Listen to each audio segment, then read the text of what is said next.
Hello, Acho. Let's see this question. The question says a man is standing on a railway platform listening to the whistle of an engine that possesses the man at constant speed without stopping. If the engine passes the man at time instant t naught, how does the frequency f of the whistle as out by the man changes with time?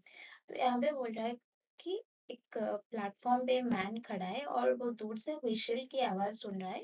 That means train आने की आवाज सुन रहा है। तो किसी time T not पे train क्या करेगा, कांस्टेंट स्पीड पे मूव करते हुए टी नॉट टाइम पे ऑब्जर्वर और मैन को क्रॉस करके चला जाएगा, पास करके चला जाएगा। तो क्वेश्चन में हम पूछ रहा है कि if the engine passes the man at time instant T not, यदि टी नॉट टाइम पे वो ट्रेन क्या करेगा, इंजन मैन को पास करके चला जाएगा, then how does the frequency F of the whistle as heard by the man with time T. तो किस तरह से फ्रीक्वेंसी टाइम के साथ चेंज होगा। यहाँ पे चार ग्राफ्स हमें गिवन है, तो इस ग्राफ्स में कौन सा ग्राफ करेक्ट रिप्रेजेंट कर रहा है और करेक्ट कंडीशंस को सेटिस्फाई कर रहा है correctly. So first of all हम यहाँ पे की कंसेप्ट यूज करेंगे। It will be the Doppler effect.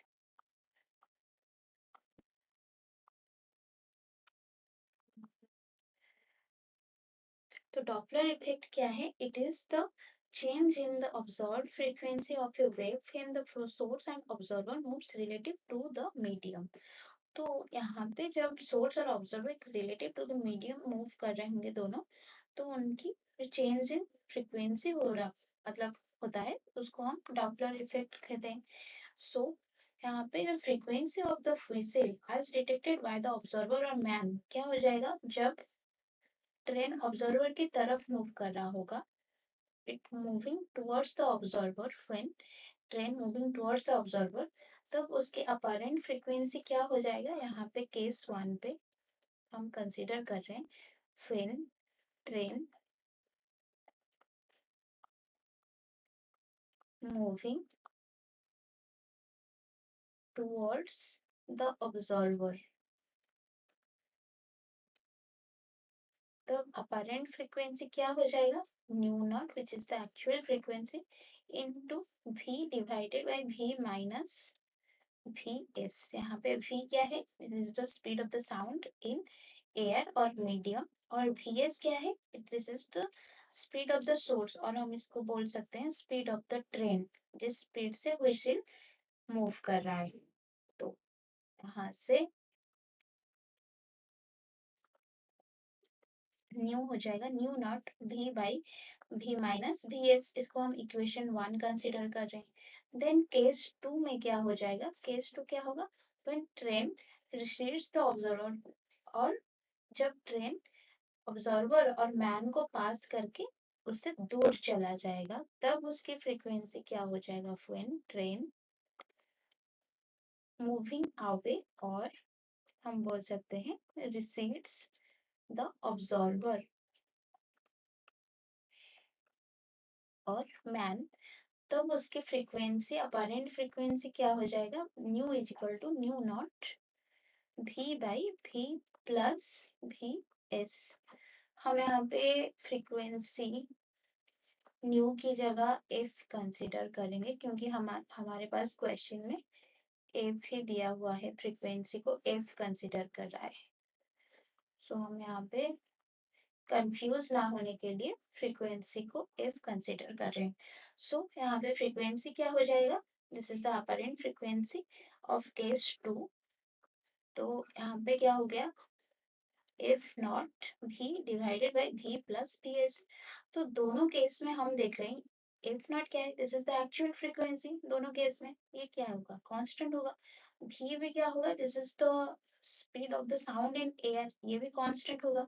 तो अपरेंट फ्रीक्वेंसी जो है ओनली किस पे डिपेंड करेगा, ये सिर्फ bs पे ही डिपेंड करेगा, that means speed of the sound और स्पीड ऑफ द व्हिसल पे ही डिपेंड करेगा।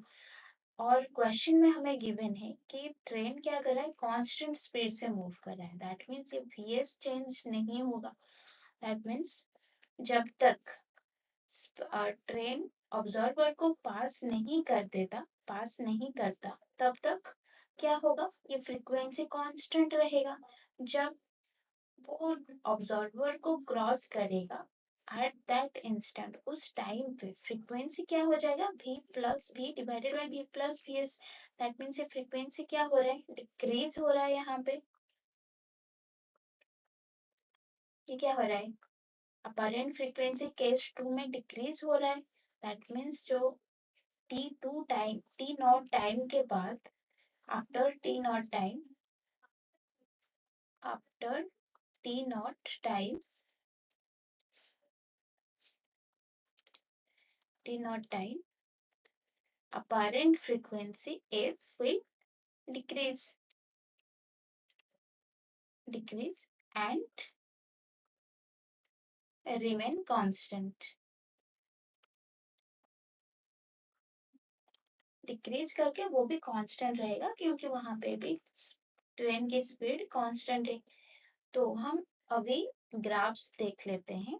ग्राफ में हमारे पास क्या है, इन चारों ग्राफ्स में हम देख रहे हैं टी नॉट टाइम तक हमने क्या अभी कंसिडर किया, हमने अभी क्या मतलब निकाला है कि फ्रीक्वेंसी क्या होगा टी नॉट टाइम तक कांस्टेंट रहेगा।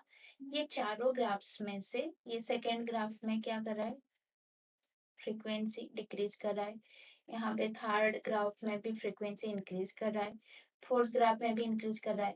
बट ऑप्शन वन में, ग्राफ वन में क्या कर रहा है, फ्रीक्वेंसी यहाँ पे कांस्टेंट है। और टी नॉट टाइम के बाद क्या होगा, फ्रीक्वेंसी डिक्रीज होगा और रिमेन कांस्टेंट रहेगा। तो टी नॉट टाइम के बाद यहाँ पे फ्रीक्वेंसी डिक्रीज हो रहा है और कांस्टेंट, फिर से कांस्टेंट वो मतलब मेंटेन करके कांस्टेंट मेंटेन कर रहा है। बट ये जो सेकेंड थर्ड और फोर्थ ऑप्शंस में यहाँ पे फ्रीक्वेंसी उस तरह बिहेव नहीं कर रहा। तो यहाँ पे how does the frequency F of the whistle as heard by the man changes with time. तो ऑप्शन वन हमारा करेक्ट ऑप्शन हो जाएगा, करेक्ट आंसर हो जाएगा क्योंकि ये कंडीशंस को fully satisfy कर रहा है। So here option one is the correct answer. Hope you understand it well. Best of luck.